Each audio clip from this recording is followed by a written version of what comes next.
Control the center, and you can control the game. We may have heard that it's important to control the center and develop our pieces as close to the center as possible, but what exactly does this mean? The center squares are e4, d4, d5, and e5. A popular, as well as strong opening move for white is to play e4. White moves a pawn directly in the center, controlling the d5 and f5 squares in black's territory, and it also opens up lines for white's light-squared bishop and queen to quickly enter the game.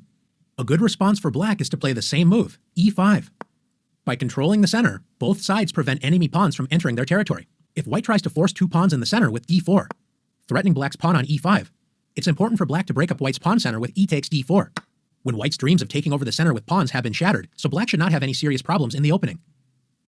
Is the center really that important to control? What happens if black wants to move pawns on the edge of the board, such as a6? Pawn moves are important when they can control key squares, especially in the center, and when they open up lines for pieces to enter the game.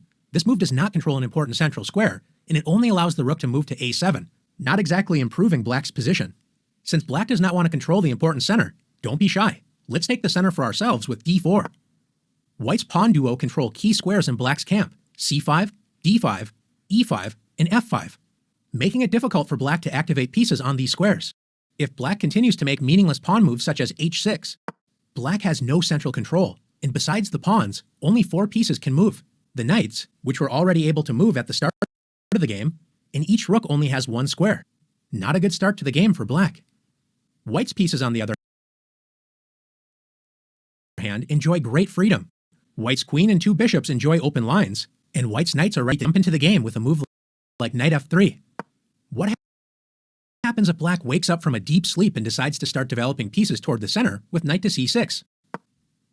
Pieces need pawns in the center so they are not constantly attacked. Since black does not have a pawn on d5, white can simply march forward with d5, grabbing space and attacking black's knight, forcing it to waste time by moving again. Black should admit the mistake and retreat the knight, but instead decides to move the knight to the edge of the board with knight a5. Most pieces do not like being on the edge of the board, and the knight is especially weak as it only controls 4 squares. Compare this to white's knight on f3. It controls 8 total squares, twice as many squares as black's knight on a5 controls. More importantly, black's knight doesn't have any safe squares, so white can attack this poorly placed piece with b4. If black does nothing, white will simply win a piece. So after knight c4, black's knight has already moved 3 times, and white can now develop a piece and win the knight with bishop takes c4. Black is in serious trouble, but should at least try to prevent white's central pawns from advancing with d6. Instead, black plays knight f6. Knights love to be close to the center of the board, but you have to prevent enemy pawns from attacking them. Since black has not controlled the center with pawns, how can white gain space and attack black's knight? That's right, once again by advancing a center pawn with e5. Black should once again retreat the knight, admitting another mistake, but decides to lunge forward with knight g4.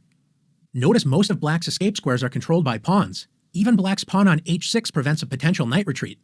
How can white win more material? If you found h3, nice work. If black takes the e5 pawn, white simply captures it with the knight on f3. If black plays knight takes f2, at least grabbing a pawn before losing the knight, white should not be afraid to move the king. Let's win material with king takes f2. By controlling the center with pawns and actively developing pieces toward the center, white took advantage of black's careless play and is simply up 2 pieces with an excellent position. Now it's time to practice taking over the center in the challenges.